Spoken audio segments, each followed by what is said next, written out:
Assalamualaikum warahmatullahi wabarakatuh. Perkenalkan, nama saya Putri Balkis. Saya dari Fakultas Ekonomi Bisnis dan Islam, Prodi Ilmu Ekonomi.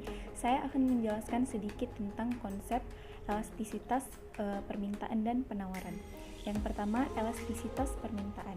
Elastisitas permintaan adalah perubahan terhadap jumlah harga yang memiliki pengaruh terhadap perubahan permintaan. Permintaan dikatakan elastis jika perubahan sedikit saja dapat memberikan perubahan permintaan yang besar. Begitu juga sebaliknya, permintaan dikatakan tidak elastis jika perubahan sedikit saja tidak memberikan perubahan permintaan atau tetap. Ada 4 faktor yang mempengaruhi elastisitas permintaan. Yang pertama, barang substitusi atau barang pengganti. Semakin banyak barang pengganti, maka semakin kecil elastisitasnya.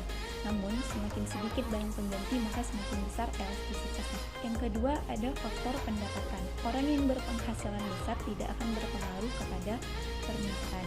Artinya, semakin besar pendapatan, maka semakin kecil elastisitasnya. Begitu juga orang yang berpendapatan rendah. Semakin kecil pendapatannya, maka semakin besar elastisitasnya. Yang ketiga, ada jenis barang primer dan jenis barang sekunder atau tersier. Jenis barang primer ini merupakan kebutuhan pokok. Jika perubahan harga terjadi, tidak akan begitu mempengaruhi karena memang sangat dibutuhkan. Yang keempat, ada waktu analisis. Semakin panjang waktu analisisnya, maka semakin kecil elastisitasnya. Begitu juga sebaliknya, semakin kecil waktu analisisnya, maka semakin besar elastisitasnya.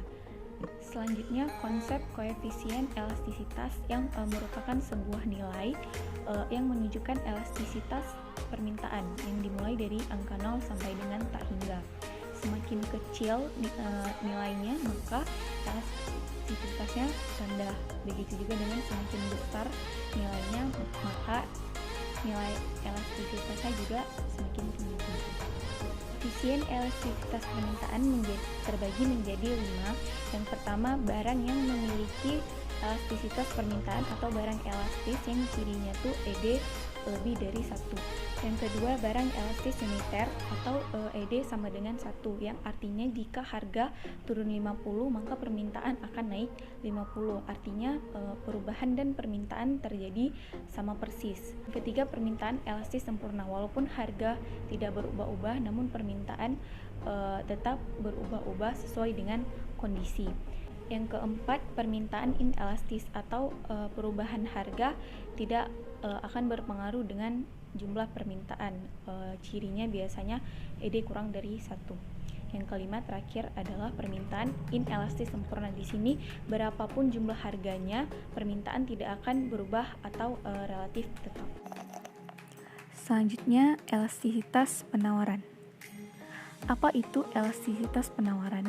Elastisitas penawaran dapat diartikan sebagai bahwa semakin besar pengaruh perubahan harga terhadap jumlah penawaran, semakin elastis. Semakin kecil pengaruh perubahan harga, maka semakin tidak elastis. Ada 3 faktor yang mempengaruhi elastisitas penawaran. Yang pertama, ada kapasitas produksi pada perusahaan. Semakin besar penawaran, maka semakin elastis. Begitu juga sebaliknya, semakin kecil kapasitas produksinya, maka semakin tidak elastis. Yang kedua, ada jenis persediaan barang. Jika jenis persediaan barang yang diproduksi mudah rusak, maka permintaan akan kurang elastis. Namun jika barangnya mempunyai kualitas yang sangat bagus, maka barang tersebut akan lebih elastis. Yang ketiga adalah waktu analisis. Sama seperti elastisitas permintaan, pada elastisitas penawaran, semakin panjang waktu analisisnya, elastisitasnya semakin kecil. Juga semakin pendek waktu analisisnya, maka elastisitasnya juga semakin besar. Selanjutnya, koefisien elastisitas penawaran. Sama dengan konsep elastisitas permintaan, elastisitas penawaran juga memiliki nilai tingkat elastisitas penawaran, mulai dari angka 0 sampai dengan tak hingga. 0 yang berarti menunjukkan penawaran tidak elastis, sedangkan tak hingga menunjukkan penawaran yang sangat elastis. Berdasarkan koefisiennya, ada 5 jenis penawaran. Yang pertama, ada kurva penawaran elastis, yang artinya perubahan sedikit terhadap harga akan sangat menyebabkan jumlah pada penawaran yang berubah begitu besar. Yang kedua, ada kurva penawaran elastis uniter atau ED. Jika jumlah perubahan harga naik 50%, maka jumlah perubahan penawaran juga akan naik 50% juga, perbandingannya sama. Yang ketiga, ada kurva penawaran elastis sempurna. Berapapun jumlah produksinya, penawarannya pada harga relatif tetap.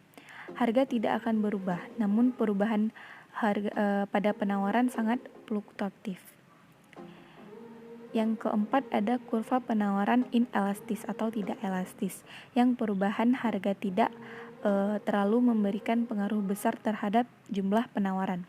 Yang terakhir adalah kurva penawaran inelastis sempurna. Walaupun harganya berubah, namun penawarannya tetap tidak akan mengalami perubahan.